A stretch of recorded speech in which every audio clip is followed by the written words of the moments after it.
혹시 매일 복용하고 있는 평범한 약이 당신의 뇌를 조용히 손상시키고 있다는 사실 알고 계셨나요? 단 한 알의 약이 기억력을 가속도로 떨어뜨리고 집중력을 망치며 심지어 치매 위험까지 높일 수 있습니다. 이러한 약들은 전 세계에서 매우 흔하게 처방되며 기침약, 콜레스테롤 약, 불면증이나 통증, 열을 완화시키는 약에까지 포함되어 있습니다. 그 목록은 길고 어떤 경우에는 이 약들의 부작용조차 처방하는 의사들조차도 간과하는 경우가 많습니다. 바로 그 점이 위험의 시작입니다. 만약 최근 들어 기억이 흐릿해지고 열쇠를 어디에 두었는지 자주 잊거나 집중력이 떨어지는 느낌이 든다면 그것은 단순히 나이나 스트레스 때문이 아닐 수도 있습니다. 매일 복용하고 있는 바로 그 약 때문일지도 모릅니다. 이번 영상에서는 여러분의 뇌를 몰래 공격하고 있을 수도 있는 7가지 약에 대해 이야기하겠습니다. 그중 하나는 특히 더 심각한 문제를 일으킬 수 있습니다. 지금부터 순위별로 살펴보겠습니다. 7위. 벤조디아제핑의 약물. 아마 익숙하실 겁니다. 클로나제팜, 디아제팜, 로라제팜 같은 약들입니다. 이 약들은 불안, 불면증, 경련 치료를 위해 널리 처방됩니다. 하지만 많은 사람들이 모르는 사실은 이 약들이 장기적으로 뇌에 매우 파괴적인 영향을 줄 수 있다는 점입니다. 이 약물은 체내에서 뇌 활동을 억제하는 물질의 효과를 강화시키며 이는 강한 진정작용을 유도합니다. 그 결과 사고 능력, 반사신경, 반응 속도에 영향을 미칩니다. 단기간 사용 시에는 유용할 수 있지만 장기간 복용하게 되면 문제가 시작됩니다. 벤조디아제핑의 약물은 신체적으로 의존성을 유발할 수 있으며 이로 인해 뇌가 이 약 없이 제대로 작동하기 어려워집니다. 최근 연구에 따르면 이 약물의 만성적인 사용은 치매 위험을 상당히 높일 수 있습니다. 이 약들은 뉴런의 활동을 억제하여 뇌가 새로운 연결을 형성하는 것을 방해합니다. 새로운 연결은 학습과 기억력에 필수적인데 이 작용이 장기적으로 지속되면 특히 노인들의 경우 뇌 기능 저하가 더욱 빨라질 수 있습니다. 가장 걱정스러운 점은 많은 사람들이 이 약을 수주해서 수개월, 때로는 수년간 아무런 통제 없이 복용한다는 것입니다. 그들은 이 약이 완전히 안전하다고 믿고 있지만 실제로는 뇌 기능에 심각한 위협을 가하고 있을 수 있습니다. 뿐만 아니라 벤조디아제핑의 약물은 시간이 지남에 따라 불면증을 더 악화시키고 일시적인 기억 상실까지 유발할 수 있습니다. 이 약을 장기 복용하는 사람들 중에는 자주 잊거나 기억의 공백을 경험하는 경우가 많습니다. 이로 인해 일상적인 간단한 일조차 기억하기 어려워지고 삶의 질이 심각하게 저하될 수 있습니다. 또 하나 주의해야 할 부작용은 낙상과 사고의 위험이 크게 증가한다는 점입니다. 진정작용으로 인해 졸림과 반사신경 저하가 발생하고 그 결과 균형 감각이 약해지거나 일상생활 중 사고로 이어질 수 있습니다. 특히 노인의 경우 이러한 사고는 매우 위험할 수 있습니다. 처음엔 단순한 불면증이나 불안 해결을 위한 해결책이었던 약물이 어느 순간 정신적, 신체적 안전을 위협하는 요소로 바뀌게 되는 것이죠. 더 심각한 점은 많은 사람들이 이 약에 중독되어 수개월에서 수년 동안 벗어나지 못하며 그 사이 뇌가 점점 손상되고 있다는 사실조차 자각하지 못한다는 것입니다. 제 조언은 이렇습니다. 만약 이 약을 오랫동안 복용하고 계시다면 주치의와 상의하여 점진적으로 끊는 방법을 모색해 보시기 바랍니다. 더 안전한 약물이나 천연요법으로 대체할 수 있는 가능성을 찾아보는 것도 좋습니다. 하지만 주의하세요. 의사의 지도 없이 약을 갑자기 중단하는 것은 매우 위험할 수 있습니다. 심한 불안, 떨림, 불면증, 심지어는 경련과 같은 심각한 금단 증상이 나타날 수 있기 때문입니다. 이제 다음 약으로 넘어가 보겠습니다. 6위. 항콜린제 약물. 이 약물들도 굉장히 흔하며 처방 없이도 쉽게 구입할 수 있습니다. 주로 알레르기, 코막힘이 동반된 감기, 천식, 요실금 등 다양한 증상을 치료하는 데 사용됩니다. 가장 널리 알려진 것들로는 디페니드라민 시럽, 천식 치료용 이프라트로피움 점화액, 방광 문제에 쓰이는 옥시부티닌 등이 있습니다. 이 약들은 증상을 완화시키는 데 도움을 줄 수 있지만 잘못 사용되면 뇌에 존재하는 중요한 화학물질을 차단하게 됩니다. 이 물질들은 학습과 기억을 위해 반드시 필요합니다. 차단 작용은 뇌 기능을 심각하게 저해할 수 있으며 간단한 작업조차 수행하기 어렵게 만들고 시간이 지나면서 치매 위험도 증가시킵니다. 연구에 따르면 이 약들을 장기간 복용할 경우 치매 발병률이 2배 이상 높아질 수 있다고 합니다. 뇌가 새로운 연결을 생성할 수 있는 능력을 상실하기 때문입니다. 특히 노인의 경우 이러한 부작용은 더 심각할 수 있습니다. 왜냐하면 나이가 들수록 뇌의 예비력이 줄어들기 때문입니다. 그리고 이 약들은 의사 처방 없이도 손쉽게 구할 수 있기 때문에 많은 사람들이 위험성을 전혀 인식하지 못한 채 쉽게 복용합니다. 처음 나타나는 부작용으로는 집중력 저하, 잦은 건망증, 혼란스러운 사고 등이 있습니다. 이 증상들이 나타나면 많은 사람들이 알츠하이머나 다른 신경질환을 의심하게 됩니다. 하지만 실제 원인은 오래 복용한 항히스타민제나 코막힘 약일 수도 있는 겁니다. 더 무서운 사실은 이러한 부작용이 심지어 의사들에 의해서도 간과되는 경우가 많다는 점입니다. 그 결과 뇌 손상이 상당히 진행된 후에야 문제를 인식하게 되는 것이죠. 게다가 이 약물들은 기억력 저하 외에도 낮 시간 졸림, 어지럼증, 낙상 위험을 증가시킵니다. 즉, 단지 정보 습득 능력만 떨어뜨리는 것이 아니라 균형 감각과 협응력까지 무너뜨려 집안 사고의 가능성을 높입니다. 제 조언은 다음과 같습니다. 약을 장기적으로 복용해야 하는 상황이라면 더 안전한 대안을 찾는 것이 좋습니다. 특히 자가진단이나 자가치료는 피하시고 의사와 상의하여 약물 사용 기간과 대안을 함께 고려해 보시길 바랍니다. 만약 지금까지의 정보가 충격적이었다면 이제부터 더욱 주의 깊게 들어야 할 차례입니다. 5위. 스타틴계 약물, 심바스타틴, 아토르바스타틴 등 콜레스테롤 수치를 낮추고 심혈관 질환을 예방하기 위해 널리 사용되는 약물입니다. 실제로 이러한 약물은 심장 질환을 예방하는 데 매우 효과적이며 꼭 필요한 사람들에게는 큰 도움이 됩니다. 하지만 문제는 이 약을 잘못 사용하거나 장기간 복용할 경우 뇌에 부정적인 영향을 줄 수 있다는 사실입니다. 최근 연구에 따르면 스타틴의 장기 복용은 기억력 저하나 사고력 혼란을 일으킬 수 있다고 합니다. 이 약을 복용한 사람들은 종종 머리에 안개가 낀 것 같다, 생각이 흐릿하다, 집중이 어렵다, 자주 잊는다와 같은 증상을 호소합니다. 그 원인은 바로 스타틴이 뇌세포를 포함한 세포에서 에너지를 생성하는 데 필수적인 퀸자임 Q10이라는 성분의 수치를 낮출 수 있기 때문입니다.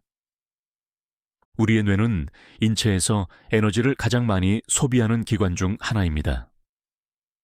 따라서 에너지 생산 과정이 방해받으면 사고력, 집중력, 학습 능력에 지장을 초래할 수밖에 없습니다.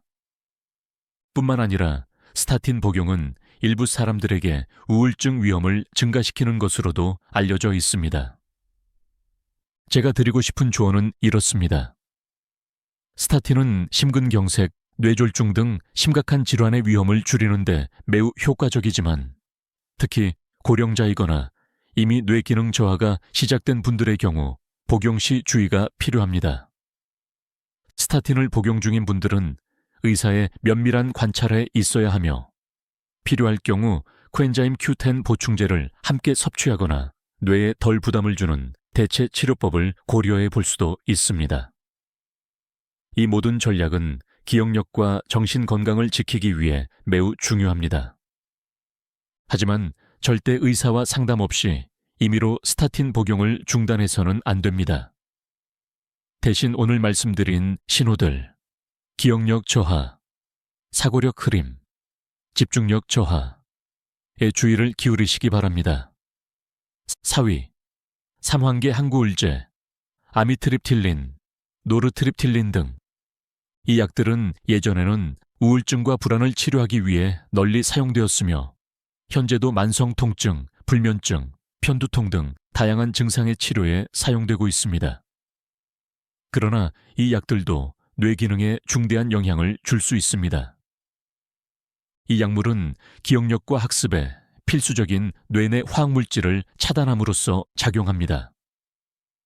그 결과 많은 사람들이 기억이 잘 나지 않거나 집중에 어려움을 겪고 단순한 정보조차 기억하는 데 시간이 오래 걸린다고 보고합니다.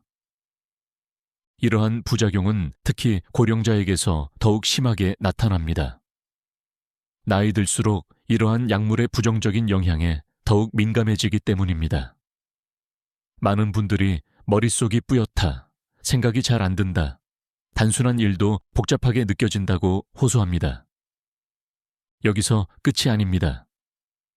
이 약들은 단지 기억력에 영향을 줄 뿐만 아니라 신체 균형과 움직임의 조절 능력도 저하시킬 수 있습니다.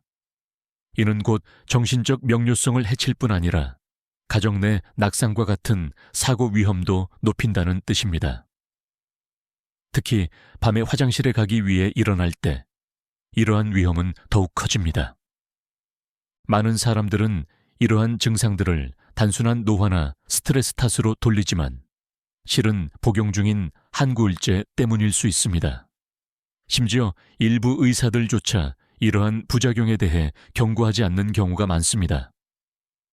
그래서 만약 지금 이런 항구울제를 복용하고 있고 기억력 저하, 균형 감각 약화, 사고력 저하 등의 증상이 느껴진다면 반드시 의사와 상의하여 보다 안전한 대체약을 모색해 보시기 바랍니다.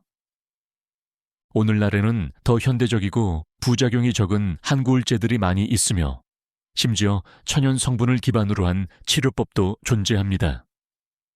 이런 방법들은 기분을 안정시키면서도 기억력이나 사고력에는 악영향을 주지 않습니다. 정신 건강을 위해 약을 복용한다는 이유로 맑은 사고력과 일상적인 활동 능력을 포기할 필요는 없는 것입니다. 3위, 코르티코스테로이드, 프레드니손, 덱사메타손 등 이 약들은 매우 흔한 항염증제로 정제, 시럽, 주사 형태로 존재하며 관절통, 자가면역 질환, 심각한 알레르기 반응을 치료하는 데 널리 사용됩니다. 효과가 뛰어나기 때문에 많은 사람들이 이러한 약들을 의심 없이 복용합니다. 그러나 이 약들도 장기 복용하거나 고용량으로 사용할 경우 뇌 건강에 심각한 영향을 미칠 수 있습니다. 특히 기분 변화, 과민 반응, 기억력 저하와 같은 증상들이 나타날 수 있으며 고용량 복용 시에는 환각, 망상, 성격 변화, 불면증 악화 등 심각한 정신 증상까지도 유발할 수 있습니다. 이런 일이 왜 생길까요? 코르티코스테로이드는 뇌의 화학 성분을 직접적으로 변화시키기 때문입니다. 세로토닌, 도파민 같은 중요한 신경 전달 물질의 균형이 깨지면서 사고 능력과 감정 조절 기능에 영향을 주게 됩니다. 그리고 가장 우려되는 점은 이 약이 뇌에서 기억과 관련된 특정 부위의 위축을 유발할 수 있다는 사실입니다.